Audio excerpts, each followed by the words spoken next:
Assalamu alaikum. Alhamdulillah, alhamdulillah, alhamdulillah, par la grâce d'Allah, nous arrivons aux 10 meilleurs jours de l'année.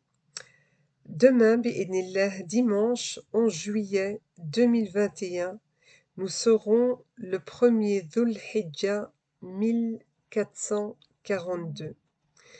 Alors il faut savoir que ce sont les journées les plus importantes et les plus aimées de notre Seigneur. C'est la raison pour laquelle Allah subhanahu wa ta'ala a juré dans la sourate al-Fajr, justement, par ces journées très importantes pour nous montrer leur importance.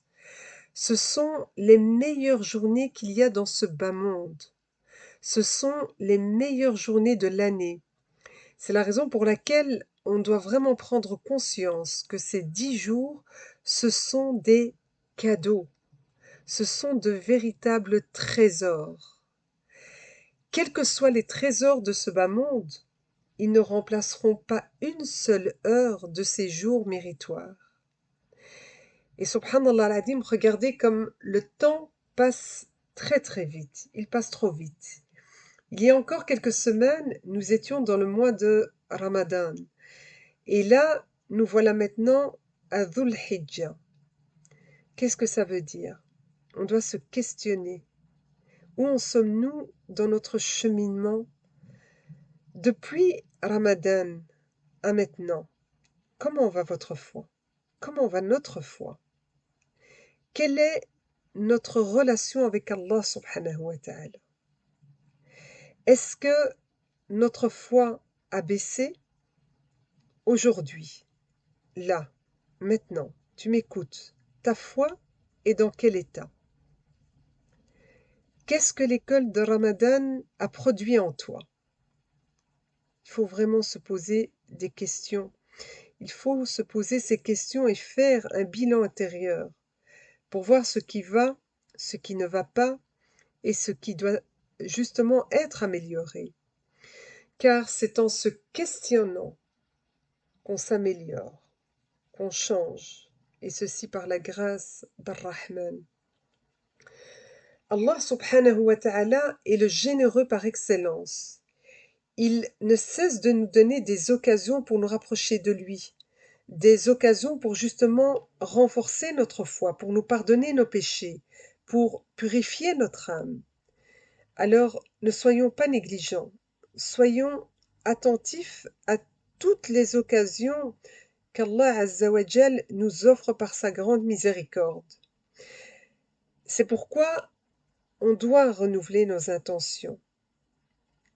Quelles sont tes intentions? Que comptes-tu faire pendant ces 10 jours? 10 jours durant lesquels nos actions sont les plus aimées d'Allah subhanahu wa ta'ala. Est-ce que tu as entendu?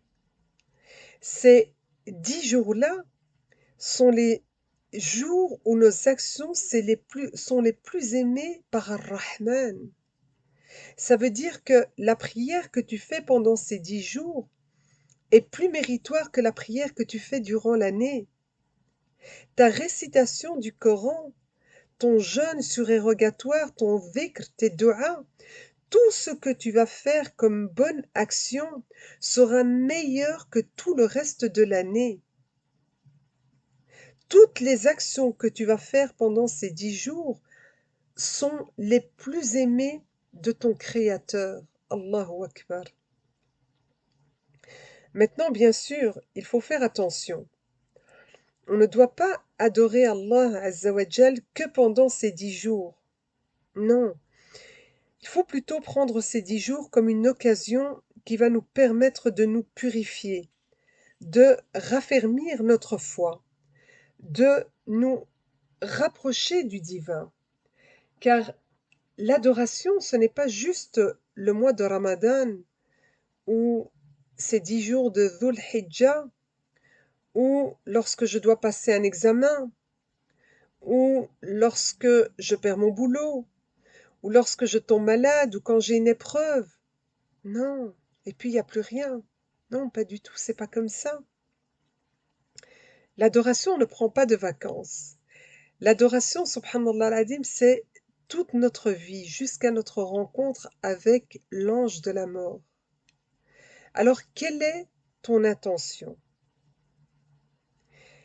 Est-ce que tu seras parmi les personnes qui vont œuvrer pendant ces 10 jours-là? Est-ce que tu vas profiter de cette école spirituelle justement de Dhul Hijjah? Est-ce que tu vas tout donner pour profiter non pas de chaque heure, non pas de chaque minute, mais de chaque seconde de ces 10 jours? Est-ce que tu as placé ton intention de faire de bonnes actions pendant ces 10 jours-là? Si c'est le cas, Alhamdulillah. Alhamdulillah, Allah Azza wa Jal te récompensera d'une manière multipliée.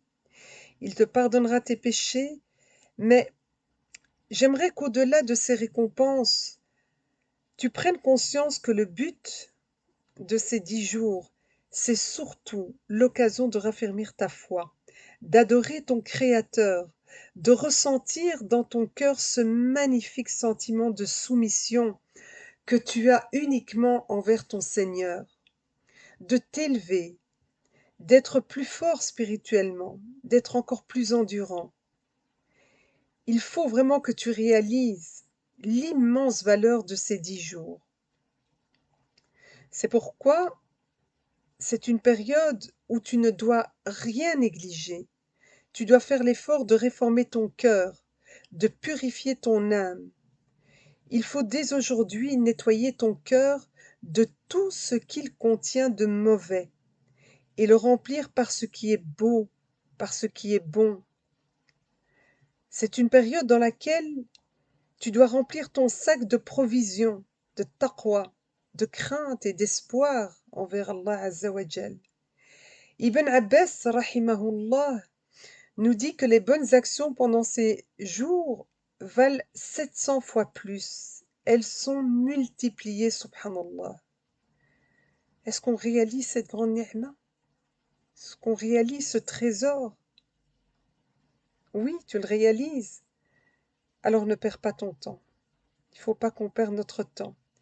Il faut s'accrocher. Ne laissons pas passer cette occasion de justement alourdir notre balance de bonne action. Car si on ne va pas alourdir notre balance pendant ces 10 jours, dites-moi quand on va l'alourdir? Quand va-t-on le faire? Tu vas me dire demain? On va encore reporter comme d'habitude? On va procrastiner? Se dire plus tard? Parce que là, ça ne va pas. On est en plein mois de juillet. C'est les vacances. Ce sont les congés. Alors oui, c'est vrai. C'est vrai, c'est une période qui est difficile pour nous. Car pendant les vacances, on a tendance à se laisser aller. Je le sais, j'en suis consciente, car je vis exactement la même chose que vous, pardon. C'est un véritable combat. C'est un véritable combat qu'on doit mener contre notre âme. C'est une lutte permanente. Certes, ce n'est pas facile, mais ce que Allah Azza wa Jalla attend de nous, ce sont les efforts que nous faisons. Il sait ce qu'on vit. Il connaît nos difficultés. Il voit aussi nos faiblesses, mais il voit aussi nos efforts. Il voit nos efforts et notre sincérité. Alhamdulillah. Alhamdulillah, cela doit justement nous rassurer et en même temps nous pousser à agir autant que faire se peut. Fais ce que tu peux, mais bouge, fais quelque chose. Fais ce que tu peux, mais fais-le, ne reporte pas. Et aussi, on doit se rappeler que Rasoul alayhi salatu wassalam a dit qu'une adoration en période de trouble et de désordre est comparable à une hijra vers moi. C'est-à-dire qu'une adoration que tu fais pendant que les gens sont distraits, c'est comme si tu faisais une hijra vers le prophète sallallahu alayhi wa sallam. Allahu Akbar. Et aussi, un point important, n'oublie pas que toute action faite alors que tout le monde est distrait et insouciant, eh bien, c'est une action qui est encore beaucoup plus appréciée. Cette action est encore plus aimée d'Allah subhanahu wa ta'ala. La récompense est encore beaucoup plus grande.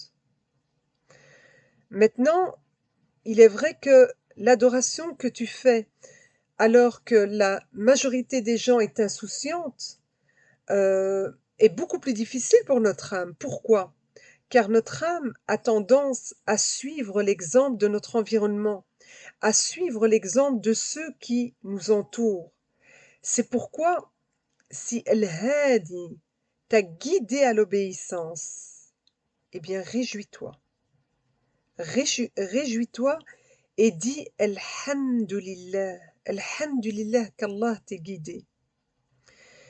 Ibn Qayyim rahimahullah nous dit la récompense de l'obéissance est une autre obéissance qui la succède, et la sanction du péché est un autre péché qui le succède.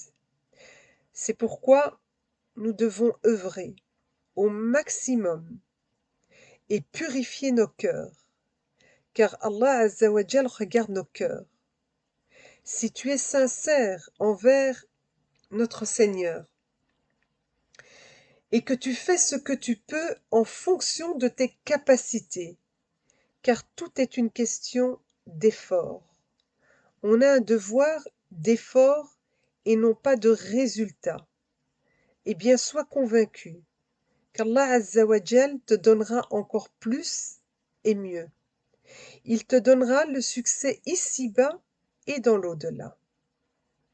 Alors ne laissons pas passer cette occasion qu'Ar-Rahman, par sa grande générosité, nous offre encore, et agissons autant que nous pouvons. Ne néglige pas les prières, le Coran, les invocations, le jeûne. Essaye de jeûner les 9 premiers jours de Dhul Hijjah. Si maintenant ce n'est pas possible pour toi, il n'y a pas de souci. Mais alors au moins, jeûne le 9e jour, le jour de Arafat. Tu auras bi'idnillah l'expiation de 2 années de péché, l'année précédente et l'année suivante. Ne néglige surtout pas pendant cette période le rappel d'Allah Azza wa Jal. C'est très important. Fais du dhikr. Fais beaucoup d'évocations. Il faut pendant cette période que tu augmentes le takbir. Le fait de dire justement Allahu Akbar. Allahu Akbar. Le tahlil, c'est de dire La ilaha illallah. La ilaha illallah, c'est la meilleure parole. Et le tahmid, c'est de dire Alhamdulillah. Alhamdulillah. Que ta langue, pendant ces jours, ne cesse d'être humidifiée par Allahu Akbar. Alhamdulillah. La ilaha illallah. Et rajoute d'autres formules, bien sûr, telles que l'istighfar, astaghfirullah, subhanallah. Fais autant de dhikr que tu peux. Ne néglige pas les prières de nuit, l'aumône, fais beaucoup de sadaqat. Entretiens les liens de parenté. Profite de ces jours extrêmement importants qu'Allah aime pour te réconcilier. Prouve-lui que ton amour pour lui est le plus important et que pour lui tu es prêt à sacrifier ton ego. Reprends contact avec tes proches. Profite de cette période de vacances pour lire ou relire l'histoire d'Ibrahim alayhi salam. Partage avec tes enfants, avec ta famille. Parle de ces jours importants à tes proches. Transmets à ton conjoint, à tes enfants, à tes frères, sœurs, amis, voisins, collègues. Il faut rappeler les bienfaits de ces 10 jours extrêmement importants pour nous musulmans. Et rappelle-toi que chaque personne qui adorera Allah Azza wa Jal pendant ces 10 jours parce que tu auras été la cause, le sabab de ce rappel, eh bien sache que tu auras une très grande récompense bi'idni rahman. Car celui qui montre un bien a la même récompense que celui qui le fait. C'est extrêmement important. Et pour conclure, on ne doit pas oublier de remercier Allah Azza wa Jal, de nous offrir ces trésors. Quel trésor ces 10 jours de Dhul Hijjah. Remercie Allah Azza wa Jal avec ton cœur. Dis-lui Alhamdulillah. Alhamdulillah pour la ni'ma de l'islam. Alhamdulillah ya Hamid pour ces 10 meilleurs jours. Alhamdulillah pour tous les bienfaits que tu me donnes. Alhamdulillah hamdan kathiran tayyiban mubarakan fih. Wallahu a'lam. Qu'Allah nous accorde la sincérité, qu'Allah nous permet de l'adorer comme il se doit. Assalamu alaikum wa rahmatullahi wa barakatuh.